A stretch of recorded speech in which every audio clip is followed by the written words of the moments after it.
Dios, hermano mío, a medida que avanzarán los tiempos, dice la escritura que la palabra va a escasear. Y dice también de que las personas irán de un lado para el otro buscando esta palabra que conforme avance el tiempo va a escasear cada día más. Y también a medida que avance el tiempo, la, la penetración de las doctrinas heréticas va a ser todavía más acentuada. Entonces, por un lado, la palabra escasea y por otro lado, abunda el error. Esos dos contrapesos van a estar presentes en el final de este tiempo que nos ha tocado vivir. Entonces, por eso el apóstol Pablo le decía a Timoteo, en los últimos tiempos va a ser difícil ser creyente, difícil. Usted no tiene idea de que cuando el apóstol le decía a Timoteo que iba a ser difícil, la Biblia en el lenguaje original le da como un toque, un sabor de urgencia, un sabor de necesidad, cuando dice la dificultad que vamos a enfrentar nosotros en los últimos tiempos. Y sabemos que son los últimos tiempos porque los mismos apóstoles lo dijeron. El apóstol Pedro dijo, les recuerdo que ya son los últimos tiempos, lo dijo en ese momento, hace 2000 años. Entonces a nosotros nos ha tocado vivir un periodo de tiempo bien complicado, ¿verdad? Porque el error es lo que predomina allá afuera. Es difícil algunas veces distinguir, digamos, una doctrina herética de una doctrina verdadera. Entonces, ¿cómo hacemos? No dijo el apóstol Pablo que iba a ser imposible, dijo que iba a ser difícil.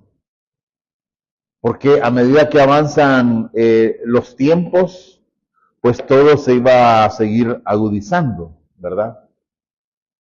Entonces, por eso es que el Señor, desde hace algunas semanas, me comenzó a mover a este tema, ¿verdad? Hablar específicamente de la manera en que podemos nosotros conducirnos, no con facilidad, pero por lo menos aprender a conducirnos en estos tiempos tan convulsivos que nos ha tocado vivir. Tenga mucho cuidado, allá afuera hay mucha doctrina falsa, ¿verdad? Digo, nosotros no es que lo comprendamos todo a cabalidad, pero para preservarnos del error, acudimos a la palabra. No sacamos un versículo y hacemos que todas las cosas se complementen en él, sino que sacamos muchos versículos complementarios para que nosotros podamos percibir cómo el rompecabezas se va armando, ¿verdad? Entonces, a diferencia de otras iglesias, por ejemplo, hay otras iglesias que tienen una predicación expositiva, es decir, van versículo a versículo. Nosotros tratamos de hacer en la diversidad de lo que queremos abordar, sacamos muchos versículos para que nosotros complementemos, respaldemos lo que estamos diciendo. Si yo digo algo que no está basado en la palabra, ese es un error, ¿verdad? Porque es un error que va a costar mucho para mi vida y para la vida de las personas que nos escuchen. Por eso vamos a abordar un tema que lo hemos dividido en varias, como le dijera, en varias partes. No sé cuántas partes, pero de inicio creo que serían 3 entregas. Yo no espero alargar esto mucho tiempo, pero vamos a hablar del Espíritu Santo. Porque hermano, el Espíritu Santo será en estos tiempos digamos, la única manera que nosotros tengamos de preservarnos del error, ¿verdad? Entonces, y quizás he venido dilatando, retrasando mucho tiempo esta exposición, porque aunque debiera ser la primera, pero el momento, pues, Dios lo pone. Así que en esta primera parte hablaremos de la identidad del Espíritu Santo. Es decir, hay muchas doctrinas, como por ejemplo, no sé si usted alguna vez le han tocado la puerta de la casa y han llegado unas personas de la iglesia de los testigos de Jehová, ¿verdad? Y comienzan a hablarle y lo que menos no le presentan lo que es realmente la herejía que ellos les acompañan, ¿verdad? Pero si usted le pregunta, lo primero que debería preguntarle es quién es Jesús y quién es el Espíritu Santo. Cuando ellos le respondan, el Espíritu Santo es una fuerza, entonces tienen mala la identidad del Espíritu según la Biblia, ¿verdad? Entonces vamos a comenzar por ahí, ¿verdad? Porque la identidad del Espíritu es muy importante para nosotros poder preservar una doctrina y sobre todo a medida que vayamos avanzando en este tema, quizás la segunda o tercera parte, no sé todavía, vamos a ver que el Espíritu es el responsable de sacarnos del error, si nosotros le damos el lugar a Él. Si nosotros le damos la espalda o nos volvemos sordos a lo que Él nos quiere decir, eso será pues como apagar una luz cuando usted quiere conducirse, ¿no? Si usted va en un camino oscuro y a una lámpara le enciende para orientarse, ¿no? Entonces, apagar la luz del Espíritu es apagar la lámpara en ese camino oscuro. ¿Cómo se va a orientar? Así que vamos a ir a esta primera parte. Como le digo, esta primera parte abordará su identidad, la identidad. Y vamos a ir al libro de Juan, capítulo 7. Juan, capítulo 7 y versículo 37. Juan, capítulo 7 y verso 37.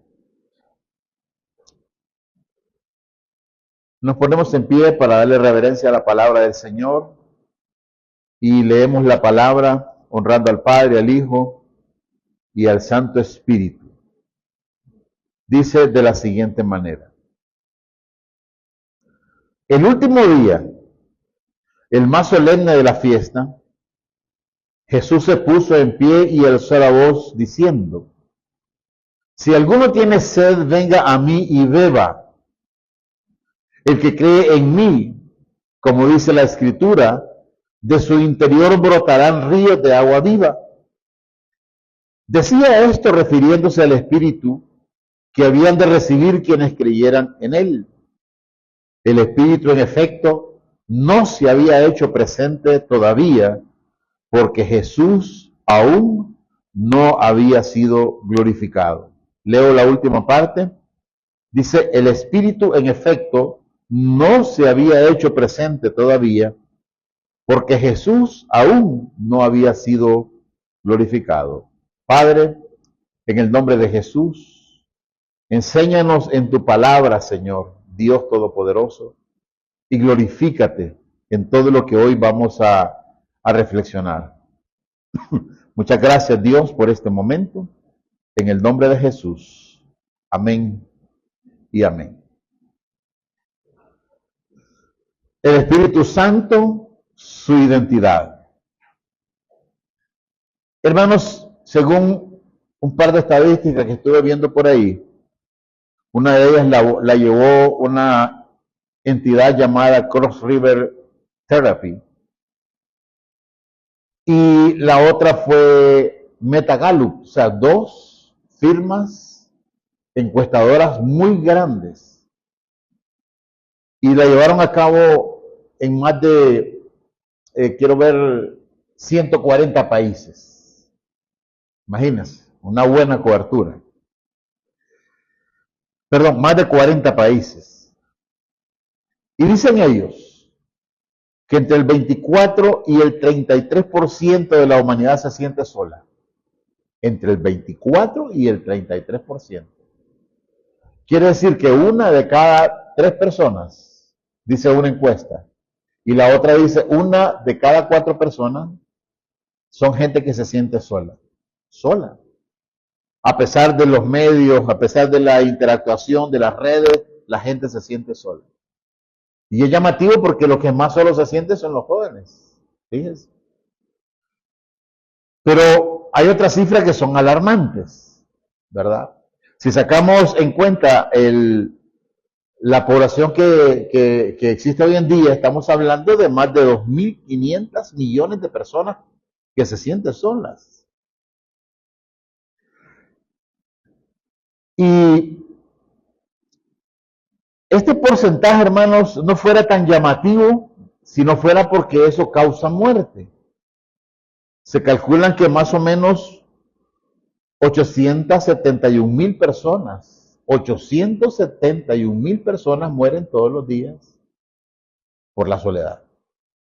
Porque la soledad trae consigo, digamos, problemas orgánicos. No solamente es la tristeza y la depresión que conduce al suicidio, sino también enfermedades que están relacionadas con estos problemas. Si usted saca la proporción, eso implica que más de 100 personas mueren por hora por producto de la soledad. Hablando, digamos, del término de si sacamos lo máximo que nos dio aquí el 33%, pero en Alemania es peor. Porque en Alemania resulta que el 70% de la población se siente sola. Alemania. O sea, quiere decir que es un país como que no es muy agradable para vivir, ¿verdad? Con todo y ¿cómo decirle? Con la parafernalia, el conocimiento, los estudios, todas esas cosas. Entonces, esta soledad, hermano, hace que las personas busquen alicientes. Ese es el problema. De que como hay un vacío adentro, la soledad se siente como un vacío. Entonces la persona busca cómo cubrir ese vacío, ¿verdad? ¿Y cómo lo hace? Bueno, ya lo hemos dicho y usted ya lo sabe. Entretenimiento, etcétera. No voy a volver a meter ese tema porque voy a sonar algo rayado. Pero, claro, la persona busca cómo manejar este sentimiento de soledad. Me siento vacío, me siento incompleto, yo quiero llenarlo, ¿verdad? Y ahí pues comienzan a buscar diferentes alternativas para poder manejar este sentimiento. Ahora, ¿a dónde lleva a la persona? Pues lógicamente a la persona la lleva a depender de cosas externas. Porque aunque el vacío es interno, ¿verdad? O sea, y no hay forma de llenarlo, entonces la persona busca externamente las cosas que le satisfagan ese vacío, ¿verdad? Entonces se vuelve dependiente de las cosas externas. Hace poco escuchaba a un neurólogo, ¿verdad? Que hay dos sustancias que son importantes, la serotonina y la dopamina, ¿verdad?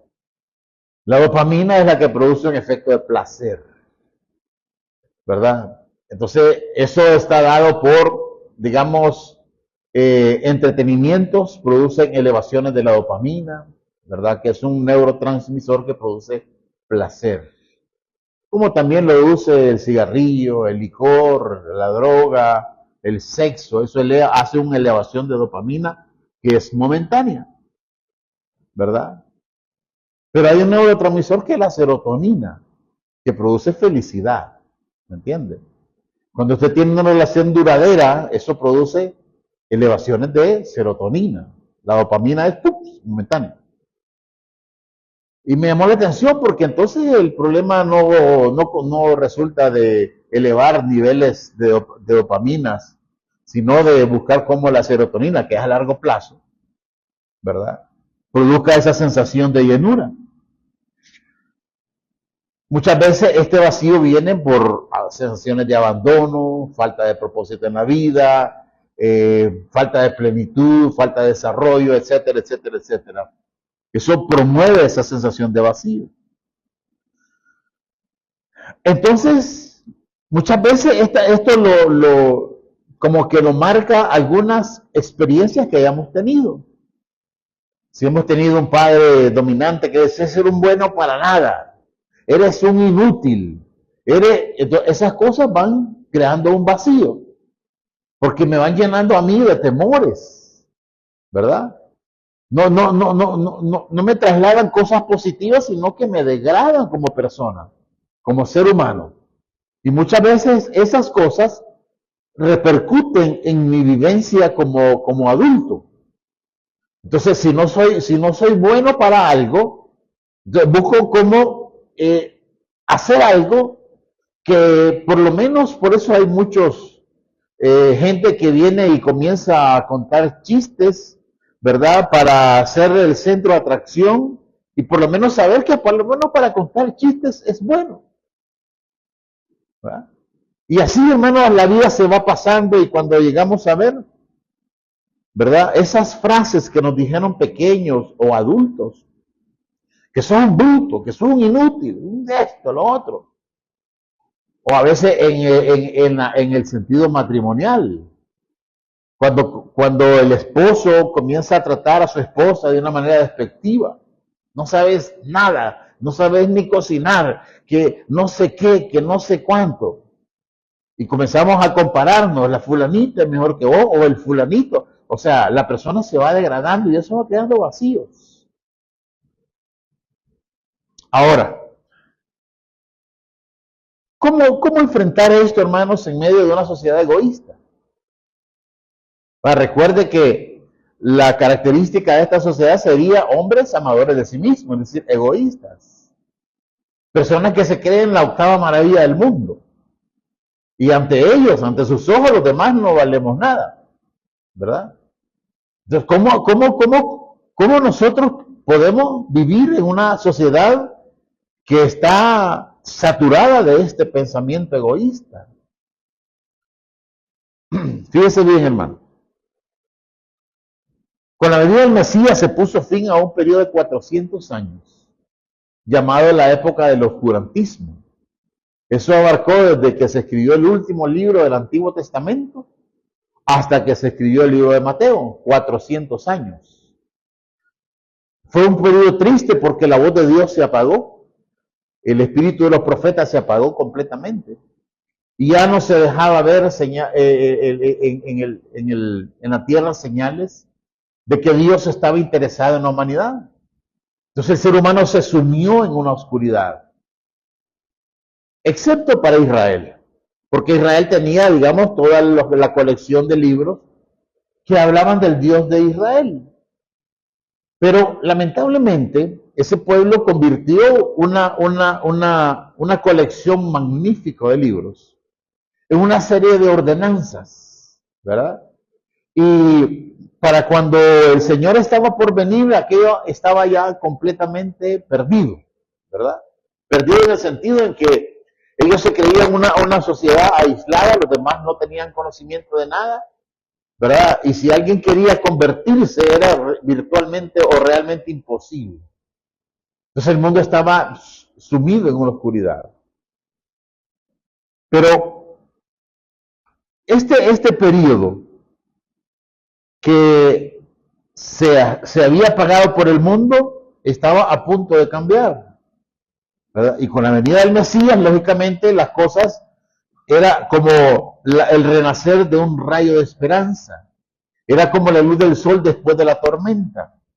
Era como abrir la puerta en un cuarto de oscurana y que entrara ese resplandor de luz hacia la humanidad. De hecho, la misma Biblia dice en Juan capítulo 1, verso 9, dice que la luz venía al mundo, ¿verdad? La luz venía al mundo. Fue ese momento de resplandor, ese momento cuando el mundo estaba a punto de conocer algo. Así que, pero por lo que vimos ahí, cuando el Señor está hablando, déjeme ponerle un poquito en contexto lo que está sucediendo aquí en Juan capítulo 7. Porque ese último día, hermanos, ahí esta versión que está en pantalla dice que era un gran día.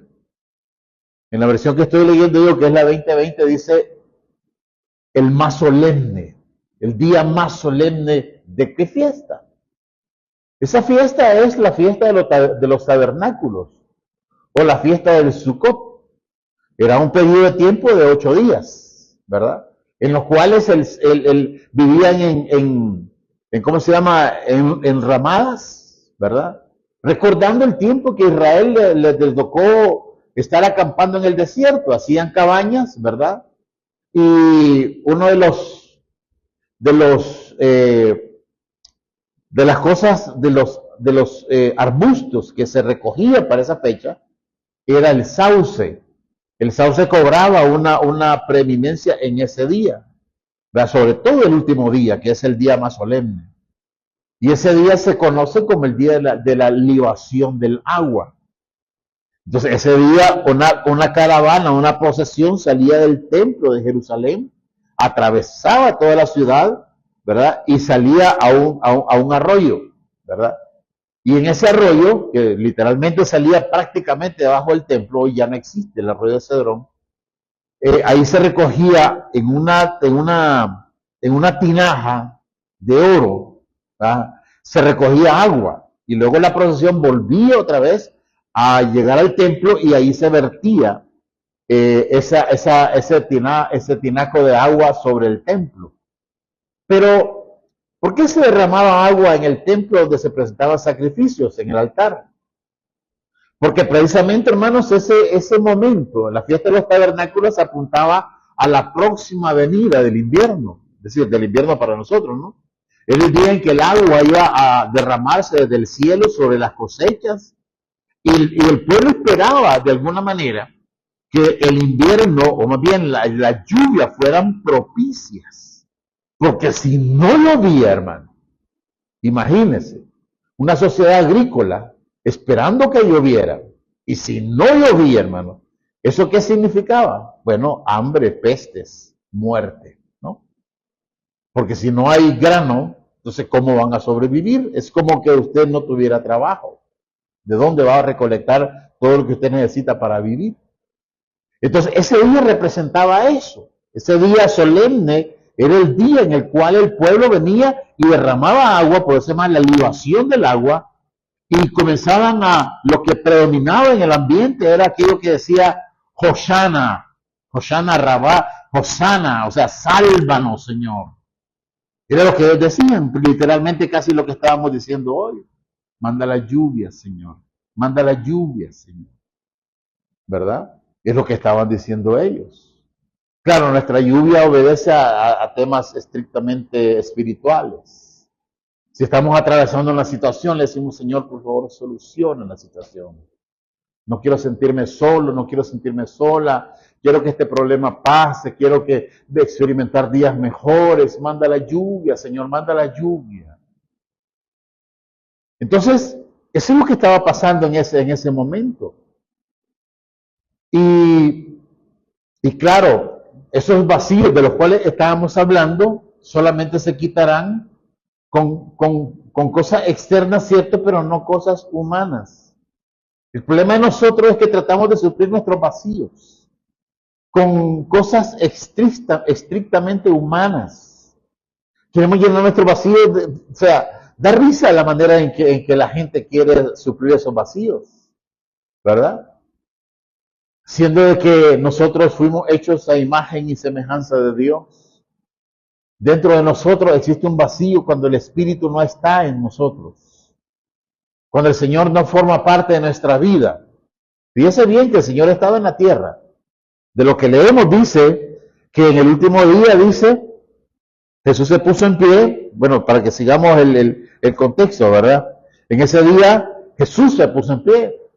Eran literalmente miles, pero cientos de miles de personas en Jerusalén. El templo tenía una capacidad para 250,000 personas, dice en el lugar de los atrios, ¿verdad? O sea, hasta 250,000 personas podían estar ahí. Estaba abarrotado al punto que la gente no cabía ahí adentro. Y entonces toda la ciudad de Jerusalén estaba llena de gente buscando la salvación. como nosotros estamos aquí buscando la resolución de nuestros problemas. Y en ese momento era cuando el sacerdote iba a volcar, a libar el agua sobre el altar del sacrificio. Ahí iba a libar. En ese momento la gente caía de rodillas, porque había gente enferma, con problemas, con necesidades. Y lógicamente cuando la persona está con necesidad, viene y se vuelca a Dios, se humilla a Dios, se postra, se arrodilla ante Dios, ante aquella imagen que estaba a punto de producirse. Pero en ese preciso momento, cuando la gente está en una situación solemne, cuando solamente están esperando, se han callado los levitas, el sacerdote ha callado y solamente la gente quiere escuchar el sonido del agua que está cayendo sobre el altar para saber que el nombre de Dios ha sido invocado ahí. En ese momento, cuando todo está solemne, se levanta una voz.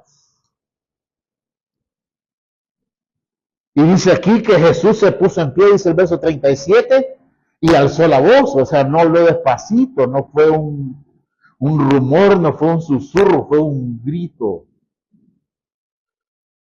Y claro, uno está en una situación solemne y de repente alguien grita, uno dice, ¿qué está pasando aquí? Y esa voz dice, si alguno o si alguien tiene sed, venga a mí y beba. Quédese en la palabra beba, porque beber podría tener la significancia que usted toma un vaso, toma un sorbo y lo deja, pero esa no es el contexto o el significado profundo de la palabra beber, sino que literalmente el Señor le está diciendo, beba más y vuelva a tomar, una acción continua. Es decir, yo no puedo beber del Señor, venir a este servicio, escucharlo y luego cuando salgo de aquí ya me olvidé y mañana pues saber, sino que la cuestión es estar delante de la presencia del Señor y continuar en la presencia de Dios, no salirse nunca de la presencia. Por eso la acepción o la concepción de esta palabra es beba más y continúe bebiendo. Es decir, usted escuche la palabra, salga de aquí y recuérdela, y experiméntela, y póngala en práctica allá afuera, y vuelva nuevamente a tomar más. Ahora, ¿cuál iba a ser el producto de todo esto? Creer. Verso 38. El que cree en mí, dice la palabra. O sea, cuando usted cree en Él, usted ha hecho un cambio que tal vez usted no lo ha considerado, ¿verdad? Pero hay un cambio que se ha producido en usted. Eso lo vamos a comprender a medida que avancemos en esta serie de prédicas. Pero dice el que cree en mí, como dice la Escritura, de su interior. ¿Ve usted cómo el Señor ahora, el interior ya no está vacío? Hablábamos del vacío, de la soledad de esa gente. O sea, de cada 10 alemanes, 70 están solos. ¿Y cómo no van a estar solos si no existe Dios en su sociedad? En la comunidad alemana no existe Dios. Todos son racionales, materialistas. No existe la concepción de Dios. Por lo tanto, están vacíos. Pero para aquellos que creemos en el Señor, dice, de su interior, no solamente va a ser una llenura. Eso lo vamos a ver cuando lleguemos a la predicación de la llenura del Espíritu Santo. Se lo adelanto y es un spoiler, ¿verdad? Pero de alguna manera de su interior brotarán, dice, ríos de agua viva. Pues hasta ahí el mensaje es un poquito críptico. Queda un poco así como, ¿cómo es que va a ser que de su interior? Luego está la aclaración, ¿verdad? Donde dice el 39. Decía esto, dice, refiriéndose al Espíritu. O sea, lo que él estaba diciendo es que cuando la persona cree en Jesús, bebe algo, continúa bebiendo algo y se va llenando. Y luego llega al extremo en que ya no solamente está llena él, la persona, sino que ahora de su interior la llenura es tanto que comienza a brotar de esta persona, ¿verdad? Un río de agua viva. ¿Y a qué se refiere ese río de agua viva? Y dice, se refería al Espíritu que habían de recibir, ¿quiénes? Los que creyeran. Si usted ha creído en Jesús, hermano mío, si usted ha creído en Él, Dios le ha dado al Espíritu, ¿verdad? Otro spoiler, cuando lleguemos al tema de la interiorización del Espíritu, usted va a saber que el Espíritu vive dentro de usted, ¿sí? Entonces, desde el momento que creemos y que confesamos, ¿verdad? Entonces, ese algo, que no es algo sino alguien, ese alguien ha formado parte de usted. Puede ser que usted esté viviendo no en la plenitud que Dios quiere, porque habrá un momento de esas prédicas cuando hablaremos de el no contristar al Espíritu. Porque con nuestras palabras, con nuestros actos, con nuestros pensamientos, con lo que nosotros podamos estar haciendo, lo que hacemos es apagar al Espíritu que está ahí adentro. Entonces es necesario avivar para que usted experimente una vida plena, una vida llena. ¿Me entiende? No de dopamina, sino del Espíritu de Dios. Ahora bien, dice la segunda parte del verso 39. El Espíritu, en efecto, en ese momento que Jesús está hablando, dice, no se había hecho presente todavía. El Espíritu no ha venido a la iglesia en ese momento. ¿Por qué? Ahí lo dice. Porque Jesús aún no había sido glorificado. Era necesaria la glorificación del Señor para que entonces el Espíritu viniese a hacer el efecto que el Espíritu tendría que venir a hacer. Ahora, la pregunta es, ¿cómo el Espíritu actuaba antes de esto? Para que tengamos un poquito de contexto, ¿verdad? No para buscar un pretexto, sino para que nosotros nos ubiquemos en el texto. ¿Ah? Ya me salió todo trabalengua. Ok, fíjese bien.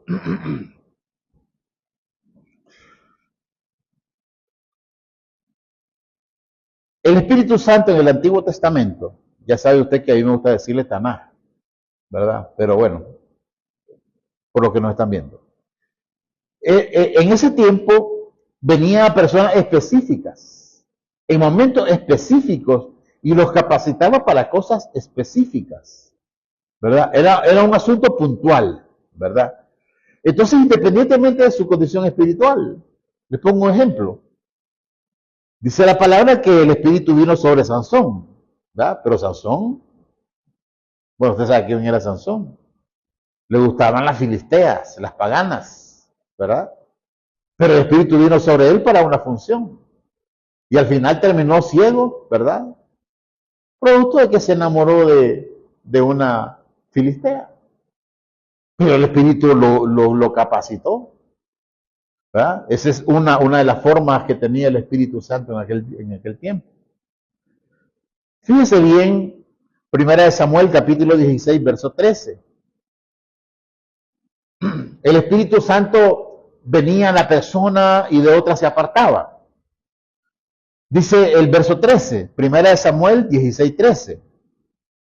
Dice, entonces Samuel tomó el cuerno de aceite y lo ungió en medio de sus hermanos. ¿Va? Cuando recibió la unción, cuando ese aceite fue derramado sobre la persona que estaba siendo ungida, dice, y el Espíritu del Señor vino poderosamente sobre David, desde aquel día en adelante, ¿verdad? En otras palabras, en ese momento el Espíritu vino sobre la vida de David para capacitarlo como el rey de Israel, ¿verdad? Entonces usted ve una acción específica No fue sobre una gran cantidad de personas, fue sobre David y lo capacitó para el reinado. Por otro lado, el verso 14 dice, el Espíritu del Señor se apartó de Saúl, ¿verdad? Porque Saúl se había vuelto loco, ¿verdad? Entonces, por lo tanto, el Espíritu se apartó de Saúl y vino un espíritu malo de parte del Señor que lo atormentaba. Entonces, ve usted cómo el Espíritu es como le da, como un escudo, ¿verdad? Que protegía a Saúl mientras el Espíritu estaba dentro de él. Pero cuando el Espíritu fue puesto en David para sustituir a Saúl, el Espíritu se apartó de Saúl y llegó un espíritu malo que atormentaba a Saúl.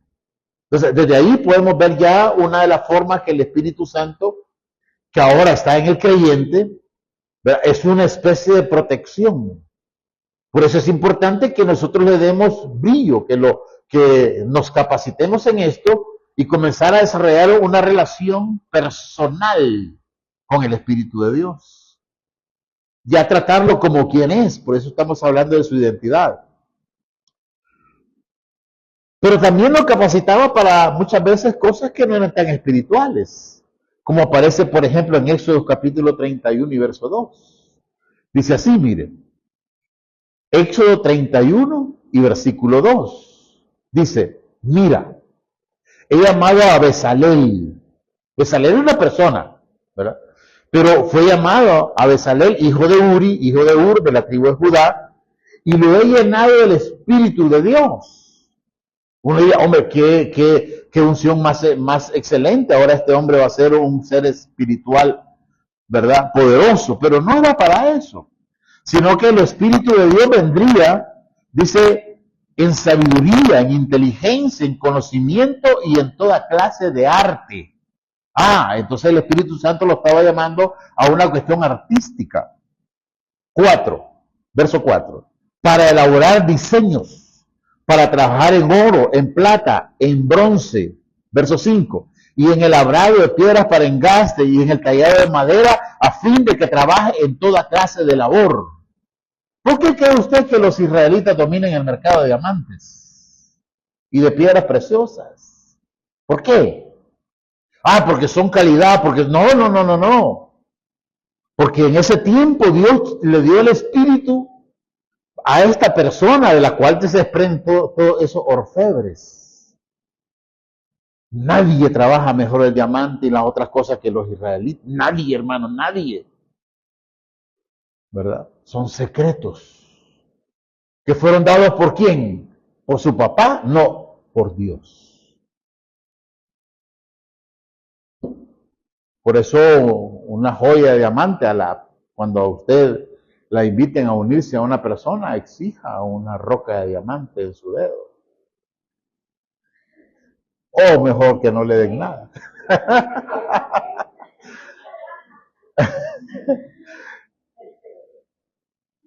Porque el diamante es dureza, ¿no? Durabilidad, el diamante dura para siempre, casi para siempre. Por eso es que a veces cuando nos regalan una circonia, pues el matrimonio no dura porque pues si la piedra. Bueno, pero ese es un paréntesis. Entonces, vamos de que el Espíritu Santo venía y salía de la persona, lo capacitaba para ciertas labores específicas. Y también el Espíritu tenía una alta proyección en la creación, Génesis capítulo 1, verso 2. Cuando la tierra estaba desordenada y vacía, o sea, desordenada era sin valor, solo existía la mera tierra, ¿verdad? Y dice, la tierra estaba sin orden y vacía, y las tinieblas cubrían la superficie del abismo, ¿verdad? Y el Espíritu de Dios se movía sobre la superficie de las aguas. Pero usted, el Espíritu participaba en la obra de la creación. Entonces quedémonos ahí de la manera en que el Espíritu actuaba en ese momento, ¿verdad? Ahora, ¿qué pasa con la venida del Mesías? Entonces, cuando viene el Mesías, ese largo periodo de oscuridad se llenó de luz.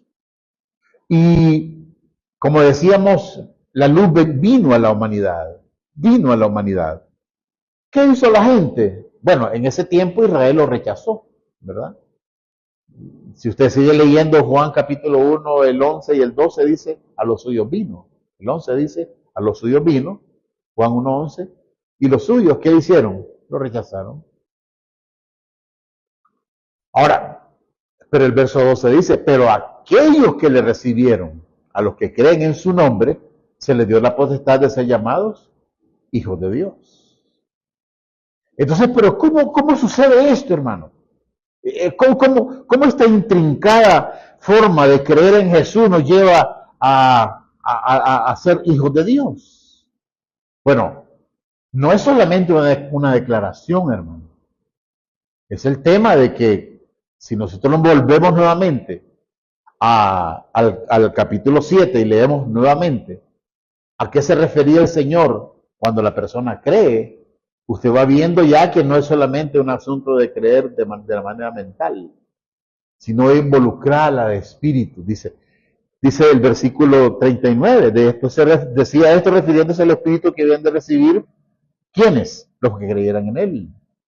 Es decir, el espíritu debe ser insertado dentro del creyente para que entonces las cosas comiencen a cobrar efecto. Para que usted sea una persona que en estos tiempos finales de la historia, estos tiempos difíciles, usted se pueda mover y discernir, ¿verdad? Eso lo vamos a ver más adelante, pero el Espíritu le ayuda a discernir los tiempos. Y a medida que usted desarrolla una relación con Él, comience, hermano. ¿Cómo comenzó usted a enamorarse de otra persona? Primeramente lo miró, a lo mejor le gustó, no le gustó, no sé. Hay gente que comienza gustando, otra gente que lo rechaza y luego en el camino se van conociendo y va conociendo particularidades, afinidades, cosas que son parecidas y le atrae. Pero al principio no comienza con un beso, ¿no es cierto? Eso es más adelante. Al principio comienza a poco, así mismo es la relación con Dios, comienza de a poco. Y luego va intensificándose. Así es la relación con el Espíritu. Ahora les estoy dando que el Espíritu viene en nosotros en la medida en que el Señor vamos creyendo en Dios. A medida que nuestra creencia en Dios se va aumentando, asimismo nuestro conocimiento del Espíritu de la misma manera. Y ya no lo ve usted como una fuerza como lo hacen los TJ. TJ es testigos de Jehová, pero lo digo así para que usted ya lo entienda. ¿Verdad? Entonces, a medida que usted va relacionándose ya no con una entidad, con una fuerza, sino con una persona. Y usted se despierta y le dice, buenos días, Espíritu Santo. Se va a acostar, buenas noches, Espíritu Santo. Está angustiado, Espíritu, ¿qué pasa? Se siente solo, no está solo, ni está sola, sino que tiene el Espíritu con usted. Y usted comienza a hablar con él. Y lo va identificando como una persona, ¿sí? No como algo allá a lo lejos, sino como alguien cercano a usted, que se va volviendo cada vez más y más objetivo y más material a medida que usted va relacionándose con él. Tengo esta duda, Espíritu Santo, ayúdame. ¿Verdad? No le voy a spoilear esa parte porque es el otro domingo, pero a medida que usted va compenetrándose con él, se va compenetrando con la deidad, con la divinidad. Usted se va abstrayendo cada día más de la tierra y va buscando cada día más el cielo. Mire, fíjese lo que pasó en Juan 14:22. Vamos a abordar esto en 3 minutos, espero.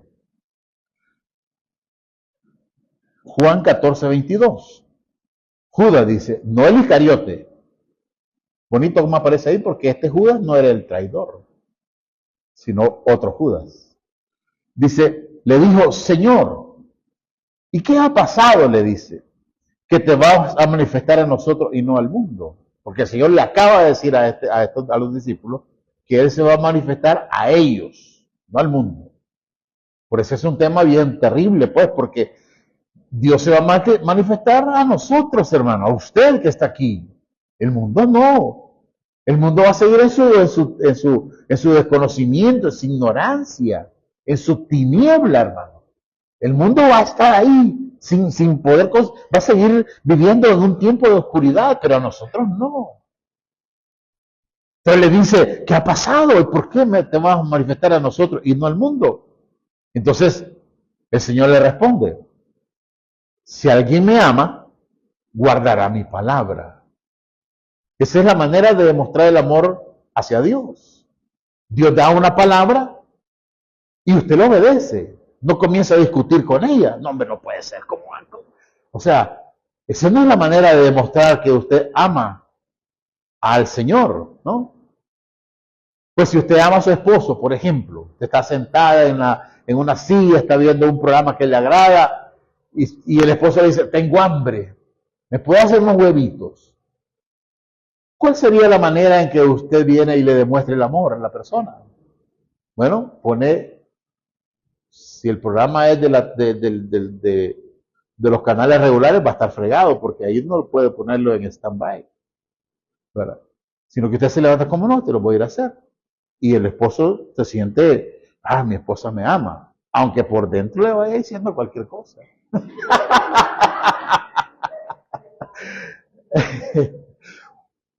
Pero esa es la manera, ¿no? Entonces el Señor así tiene también sus consejos, sus mandamientos. Y cuando usted lo obedece, le está diciendo, Señor, yo te amo. Y te voy a demostrar que te voy a amar. Y no solamente lo voy a hacer, sino que lo voy a hacer con gusto. Porque eso es lo que tú quieres.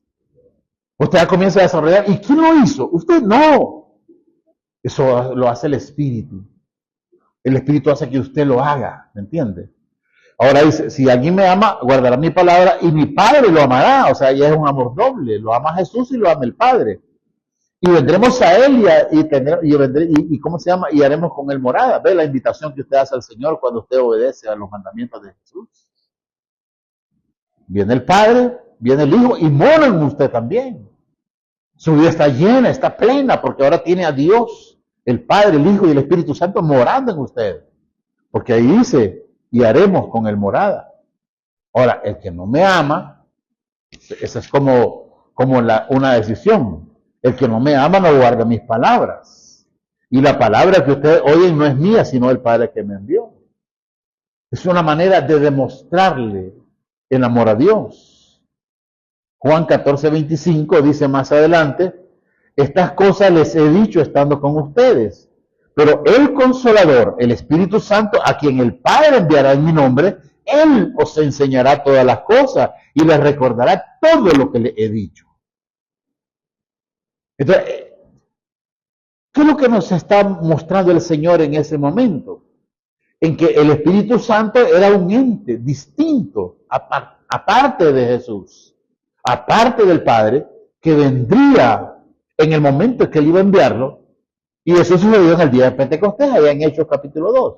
Pero aquí estamos en el tema en que Jesús está como presentando, está como incorporando al Espíritu Santo para que las personas sepan que vendría esta persona a quien llama el Consolador, ¿verdad? Para que este sea el Paracletos, el Consolador. Eso es lo que significa. Paracletos es alguien que se manda o se llama para ayudar. Él vendría para ayudarnos a nosotros a conocer la voluntad de Dios.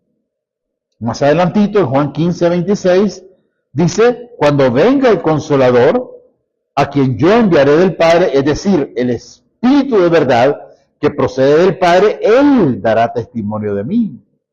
El Espíritu Santo proviene de Dios. Viene de parte de Dios.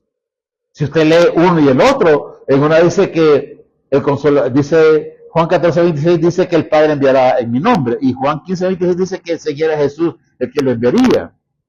¿Y cómo se armoniza esto? Porque Jesús es Dios. Es decir, no hay que confundirse ahí. Entonces, las tres personas están en el mismo nivel. El Espíritu Santo es enviado, ¿verdad? De parte de Dios, y es Dios. Es una persona distinta. No me pregunte cómo, porque es un enredo que ahorita en este momento no hay nadie que pueda conciliar esto. Algún día Dios nos va a explicar cómo es que funciona. Pero Las tres personas de la Trinidad forman un solo Dios, una unidad, ¿verdad? No que Dios haya partido en tres, no, es que es un ser tripartito. Entonces, por eso el hecho de que el Espíritu mora en nosotros, el hecho que diga que el Espíritu Santo hace que el Padre y el Hijo vengan, porque es prácticamente lo mismo. Es idéntico a Jesús, es idéntico al Padre. Participó en la creación y participa hoy en la obra salvadora, fue el Señor Jesucristo, con su sacrificio. Pero el Espíritu Santo nos mueve ese sacrificio, nos convence y nos faculta para poder entender los pensamientos del Padre y lo que desea para nuestra vida. Entonces, por lo tanto, la identidad del Espíritu Santo es una persona divina, al igual que el Padre, al igual que el Hijo, que está habitando dentro de nosotros y que quiere tener una relación con nosotros. Que usted se dirija a Él también, sino que también lo tome en cuenta para sus decisiones. ¿Verdad?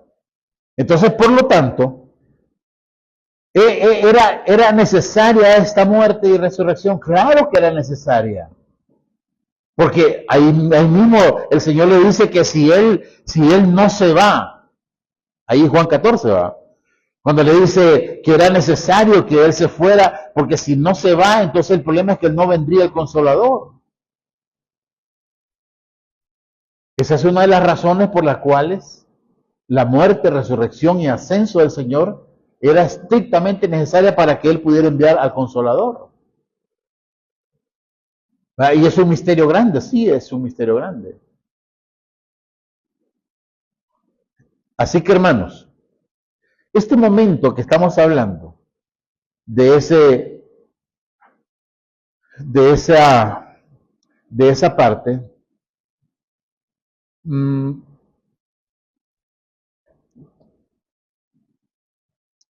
fue un momento de inflexión. Fíjese bien. ¿Qué pasaría, hermanos, si el Señor hubiese muerto, hubiese resucitado y se hubiese ido? ¿Qué pasaría si el Espíritu no estuviera aquí con nosotros? Pues Dios está en todas partes, estoy de acuerdo. Pero Él quería una relación ya no como antes, que iba, se salía, ¿verdad?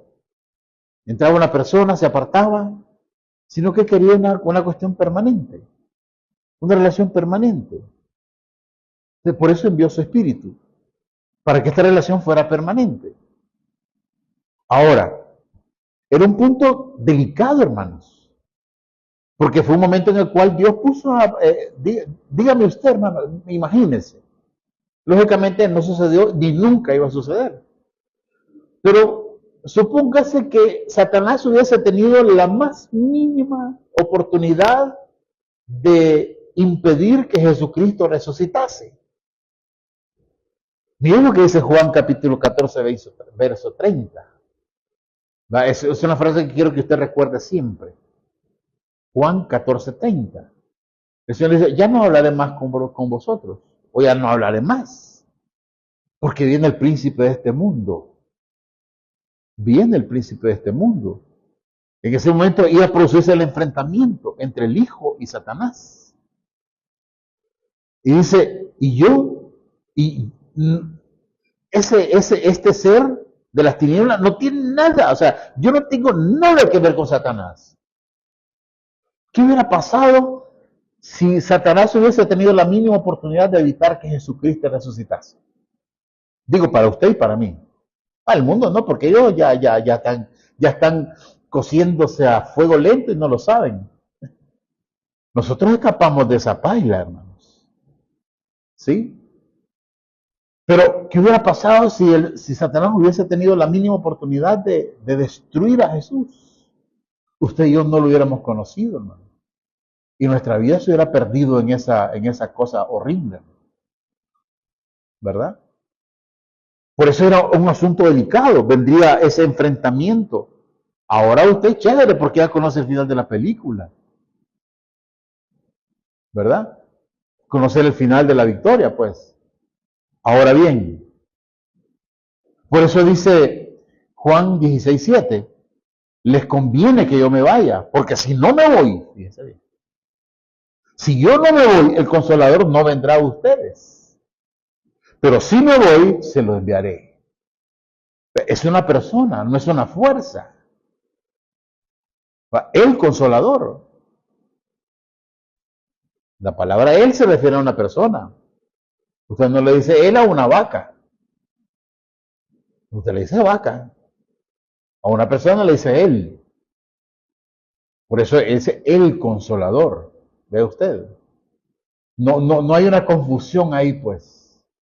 Entonces, la identidad del Espíritu Santo es esa, una persona que fue enviada de parte de Dios, que fue enviada por Jesucristo para venir a nosotros y darnos testimonio de la verdad.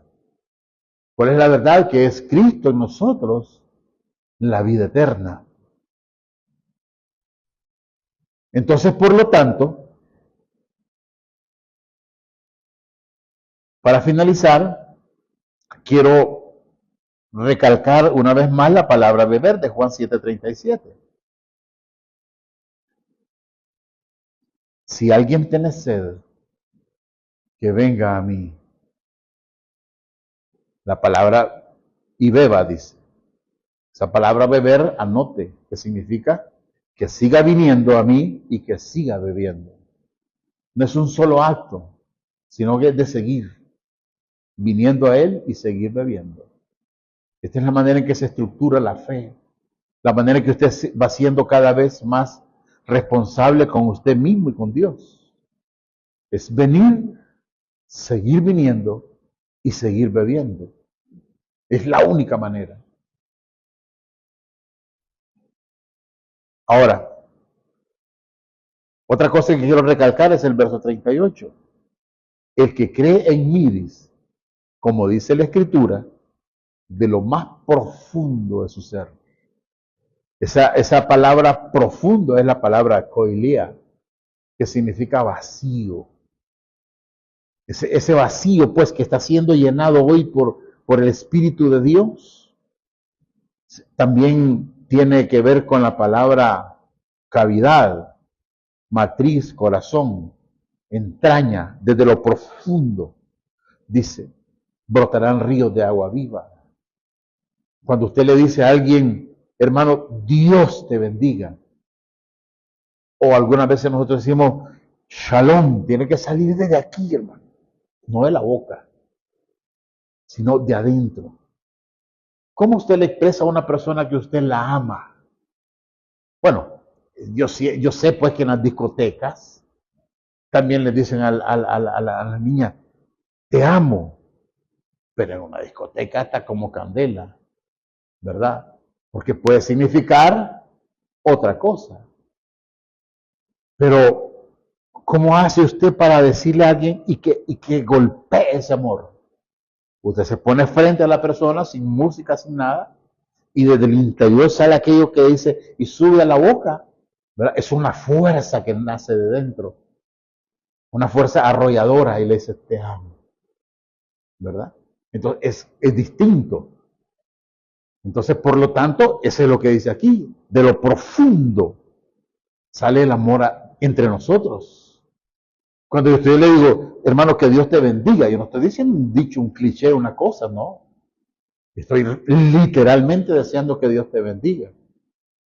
Y cuando yo te digo shalom, es porque realmente estoy creyendo que Dios está construyendo la paz para ti.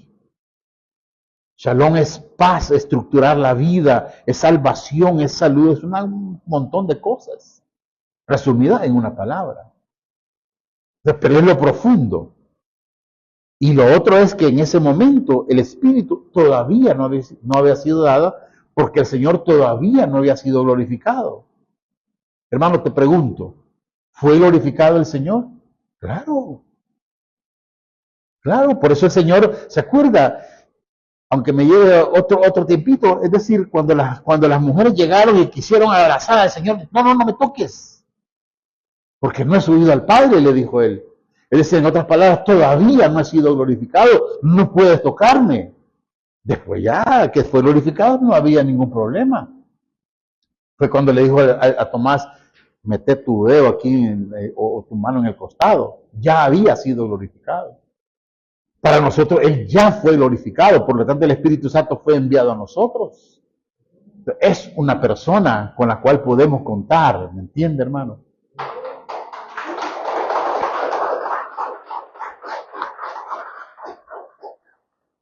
Así que como tengo como 100 versículos, hasta aquí nos vamos a quedar. Vamos a seguir abordando el tema. Hoy es de la identidad, ya dijimos que es una persona que proviene de Dios. Luego iremos cubriendo otros aspectos del espíritu que nos van a permitir consolidar la vida cristiana, ¿verdad? Lo que sí puedo decir, hermanos, que trate de desarrollar como le dijera, una relación cercana. Por favor, salude al espíritu. Todas las mañanas, todas las noches, cualquier duda que usted tenga, por favor, dígale. No significa que no pueda saludar a Jesús también, pero muchas veces olvidamos el Espíritu, ¿no es cierto? Y el Espíritu está dentro de nosotros. Sáquelo a relucir, ¿verdad? Para que el Espíritu nos permita vivir en estos tiempos de egoísmo sustancial, de individualidad, de secularismo terrible, de humanismo horroroso. Ahora, muchas personas en diferentes iglesias desconocen eso. Y por eso usted ve en las iglesias las personas fallando una y otra vez. Pero sé que el Espíritu está con nosotros, hermano. Así que por favor, esta mañana vamos a presentar al Santo Espíritu. Nos vamos a presentar y le diremos: perdóname si te he tenido olvidado, pero ahora voy a sacarte a relucir. Gracias, Señor. Muchas gracias. Tú eres la persona que dentro de mí me capacita para seguir tus caminos. Y ya no estaré más solo nunca, sino porque tú estás conmigo. Ya no me sentiré más solo nunca más. Y como dice este canto, aunque venga la tristeza, la soledad, el invierno, el verano, la escasez, la abundancia, yo sé que tú estás conmigo, Señor. Y aunque esté sano o enfermo, sé que tú estás conmigo. Y sé que eres capaz, porque sé que eres capaz de solventar cada situación, cada quebranto, cada llanto, cada lágrima, cada suspiro, cada dolor, Señor.